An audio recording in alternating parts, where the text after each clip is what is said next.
février, nous sommes mardi, nous sommes sur le DAX et en weekly pour constater que le premier étage, le premier cadran de la mèche que nous avons vu hier a bien réagi et nous a renvoyé comme ça à la baisse. D'ailleurs, j'ai répondu en particulier à quelqu'un sur ce trade et j'ai copié notre conversation sur le Discord dans l'onglet DAX. Pour aujourd'hui, le calendrier est vide, c'est demain soir à 20h que vont commencer les réjouissances avec les minutes de la Fed.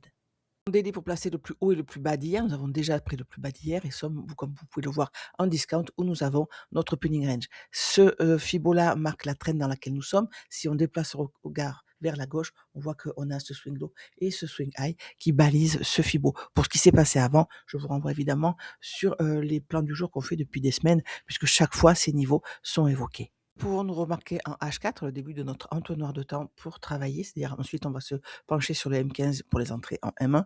On a ici ce déséquilibre en discount de notre trend. Le point médian de ce déséquilibre correspond à ce qui peut s'apparenter à un breaker.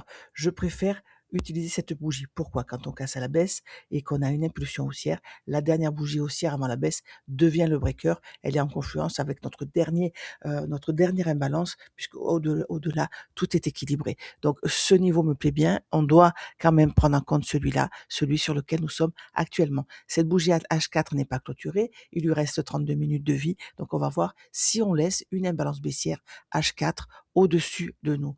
On constate ces bas relativement égaux, mais il n'y a pas d'imbalance à équilibrer. C'est en M15 qu'on va voir si on a des POI encore en dessous de ceux constatés à l'instant.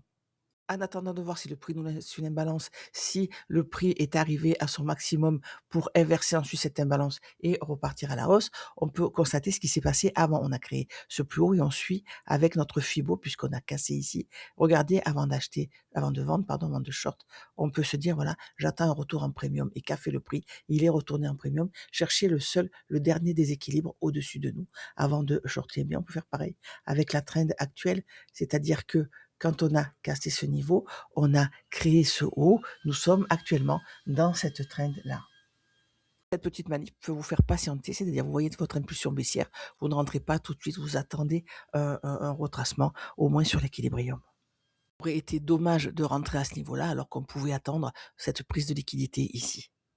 Midnight Opening Range d'aujourd'hui avec le prix de 8h30 puisqu'il est 8h41 avec notre imbalance M15 qui est déjà la première, la plus grande. Elle est cumulée avec ce volume imbalance et se place à peu près sur le point médian de cette asiate, donc j'aime bien les marquer. Nous allons marquer le RTH gap. Alors celui-là il est intéressant parce qu'il est grand. On va le mesurer. Il fait 112 points, donc c'est l'idéal pour le retracer. On va viser d'un premier temps, évidemment, son point médian. Donc ce RTH gap et son point médian au niveau de notre balance M15, ça me plaît bien. Donc je voudrais bien qu'on aille au moins chercher ce niveau. On constate qu'on a déjà pris le plus bas d'hier pendant l'Asian. Quand c'est comme ça, en général, c'est une continuation baissière. Donc voilà, ce niveau est mis à jour. Donc nous sommes, je récapitule, en discount. Nous avons pris le plus bas d'hier. Nous sommes sur un niveau ici avec un possible fort retracement. Néanmoins, on veut, nous, maintenant, que pour continuer la baisse, que chaque range soit un range de continuation baissière.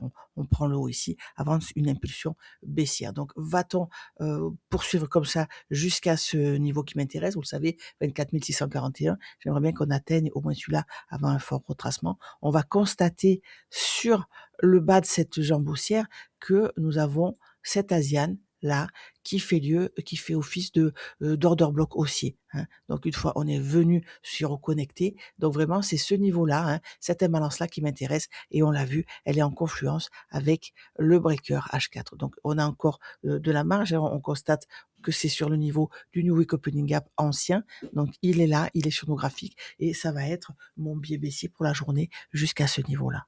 À gauche et main à droite, hein, le setup de travail. On a ici notre opening range avec le 8h30 qui est sous le prix d'ouverture de minuit. Donc si on passe en dessous, il peut très bien s'appuyer dessus pour partir avec évidemment notre première imbalance M1. On a déjà pris l'Asian Low avec cet opening range là. On va voir si on passe au-dessus, si on s'appuie pour aller chercher ce niveau. Donc pour shorter, je ne le chercherai pas de short avant le niveau des 24 852. Donc quand c'est comme ça, vous le savez, hein, le prix part sans moi, ce n'est pas grave, on ne peut pas avoir tous les mouvements. Regardez, ça m'a servi hier d'attendre le niveau de cadran de cette mèche et le niveau le bas de ce qui est ici en grande unité de temps, un order block baissier. Donc c'est des niveaux à attendre et si on ne les atteint pas, si le prix part sans nous, ce n'est absolument pas grave. Il vaut mieux respecter son setup et manquer entre guillemets quelques trades que d'avoir beaucoup de déchets sur des niveaux qui de toute manière échoueront avant d'atteindre celui qui finalement était notre but pour intervenir. Dans nos macros pré-open ici, on a cette prise de liquidité qui intervient dans l'order block. Order block, on l'a vu à M15 qui a été créé après la prise de l'Asian Low. Le prix redescend le chercher. En cassant à la hausse, on crée un breaker de cette bougie-là, une dernière bougie haussière avant la baisse. Le prix revient le chercher. Et même si on a cette prise de liquidité avec cette inversion, on se dit que comme on doit aller chercher nos niveaux dessus pour vendre, on te dit que ça devrait tenir pour aller le chercher. Néanmoins, je ne trade pas maintenant. Il est 8h47. Je vais attendre la prise de liquidité de l'open à minima pour prendre un trade. Donc, je peux prendre ce genre de trade en counter pour moi, mais ça ne m'intéresse pas. Je vais attendre ce niveau-là.